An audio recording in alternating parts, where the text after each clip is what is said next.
കേരള രാഷ്ട്രീയം ഇനിയുള്ള നാളുകളിൽ പല ട്വിസ്റ്റുകളും കാണാൻ ഇടയുണ്ട്. വരുന്ന നിയമസഭാ തെരഞ്ഞെടുപ്പ് മുന്നിൽ കണ്ട് പലരും കൂറുമാറാനും മാറിമറിയുവാനുള്ള സാധ്യതകളും ഏറെയാണ്. നിലമ്പൂർ തിരഞ്ഞെടുപ്പ് UDFന്റെ ഗ്രാഫ് ഉയർത്തുകയും LDFന്റെ ഗ്രാഫ് താഴ്ത്തുകയും ചെയ്ത സ്ഥിതിക്ക് UDF മേച്ചിൽപ്പുറങ്ങൾക്ക് വളക്കൂറുണ്ടെന്ന് മനസ്സിലാക്കി പലരും വന്നു ചേരാനുള്ള സാധ്യതയും നമ്മൾക്ക് കാണാം. അത്തരത്തിൽ ഉറ്റുനോക്കുന്നത് ഒരിക്കൽ LDFന്റെ ചില്ല തേടിപ്പോയ കേരള കോൺഗ്രസ് എമ്മിനെ തന്നെയാണ്. മധ്യ കേരള രാഷ്ട്രീയത്തിൽ വീണ്ടും ചർച്ചാ വിഷയമായി കേരള കോൺഗ്രസ് എം സജീവമാകുമ്പോൾ ചർച്ചകൾക്ക് ബലം കൂടുകയാണ്. ഈ പാർട്ടിയെ നിലനിർത്താൻ ഇടതുമുന്നണിയും മടക്കി തിരികെ എത്തിക്കാനായിട്ട് ഐക്യമുന്നണിയും വരും ദിവസങ്ങളിൽ ഒളിഞ്ഞും തെളിഞ്ഞും തീവ്ര ശ്രമം നടത്തുമെന്നുറപ്പാണ്. കേരള കോൺഗ്രസ് എമ്മിനെ UDFിലേക്ക് ക്ഷണിച്ച കൺവീനർ അടൂർ പ്രകാശ് നടത്തിയ പ്രസ്താവനയാണ് വിഷയം വീണ്ടും ചർച്ചയാക്കിയത്. 2021 നിയമസഭാ തെരഞ്ഞെടുപ്പിൽ വിജയിച്ച ഇടതുമുന്നണി ഐക്യമുന്നണിയേക്കാൾ 12 ലക്ഷം വോട്ടുകളാണ് കൂടുതൽ നേടിയത്. ഇടതുമുന്നണിക്ക് 45.12% ഐക്യമുന്നണിക്ക് 39.41% കിട്ടി. കേരള കോൺഗ്രസ് എം അന്ന് നേടിയ വോട്ടുകളാണ് ഈ ചർച്ചയിലെ പ്രധാന ഘടകം. 3.28% വിഹിതത്തോടെ അവർ 6.84 ലക്ഷം വോട്ടുകൾ സ്വന്തമാക്കി. 12 സീറ്റിൽ മത്സരിച്ച 5 സീറ്റുകളും നേടി. ഈ 12 സീറ്റുകൾ അടക്കം 35 മണ്ഡലങ്ങളിൽ പാർട്ടിക്ക് നിർണായക സ്വാധീനവുമുണ്ട്. കേരള കോൺഗ്രസ് എം നേടിയ 6.84 ലക്ഷം വോട്ടുകളിൽ അന്നത്തെ ഇടതു തരംഗത്തിന്റെ കൂടി സ്വാധീനമുണ്ടെങ്കിലും പാർട്ടിക്ക് ഏത് മോശം സാഹചര്യത്തിലും 5.50 ലക്ഷം വോട്ടുകൾ സ്വന്തമായി ഉണ്ടെന്നും കരുതുന്നു. ഈ വോട്ടുകൾ കൂടി നിർത്തുന്നത് 2026 നിർണായകമാണെന്ന് രണ്ട് മുന്നണികളും തിരിച്ചറിഞ്ഞു കഴിഞ്ഞു.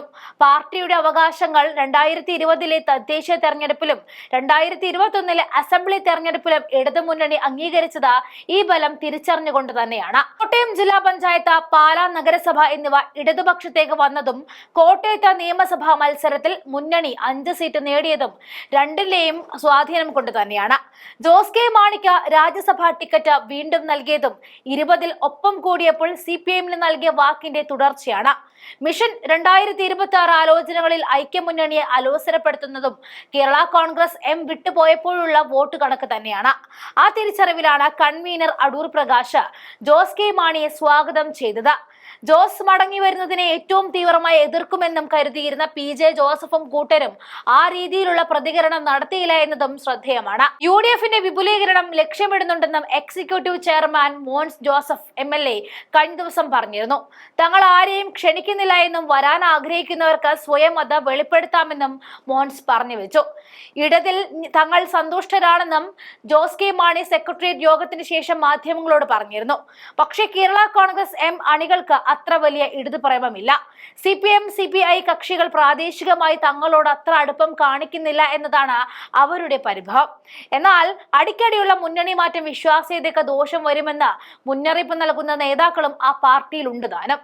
എന്നാൽ UDFനെ സംബന്ധിച്ച് കേരള കോൺഗ്രസ് കൂടിയുണ്ടെങ്കിൽ കൂടുതൽ നേട്ടമുണ്ടാകുമെന്ന വിലയിരുത്തലുമുണ്ട്. കേരള കോൺഗ്രസിലെ പല നേതാക്കളുമായി ചർച്ച നടത്തിയിട്ടുണ്ടെങ്കിലും ജോസ് കെ മാണിയുമായിട്ട് ഇതുവരെ ചർച്ചകളൊന്നും നടത്തിയിട്ടില്ല. നിയമസഭാ സീറ്റുകളിൽ അടക്കം ധാരണകളിൽ എത്താത്തതാണ് അതിനുള്ള കാരണം. ഏറ്റവും സംശയമുള്ളത് ജോസ് കെ മാണിയുടെ സീറ്റ് സംബന്ധിച്ചാണ്. കഴിഞ്ഞ തവണ പാലായിൽ മാണി C കാപ്പനോട് 15,000-ലധികം വോട്ടുകളിൽ തോറ്റതുകൊണ്ട് തന്നെ ഇനി പാലാ ജോസ് കെ മാണിക്ക് രാശിയാകുമോ എന്ന സംശയവുമുണ്ട്. അതുമാത്രവുമല്ല, UDF ബാനറിൽ മാണി C കാപ്പൻ തന്നെ പാലായിൽ വരാൻ സാധ്യതയുമുണ്ട്. തൊട്ടടുത്തുള്ള കടുത്തുരുത്തി കേരള കോൺഗ്രസിന് സ്വാധീനമുള്ള സീറ്റാണ്.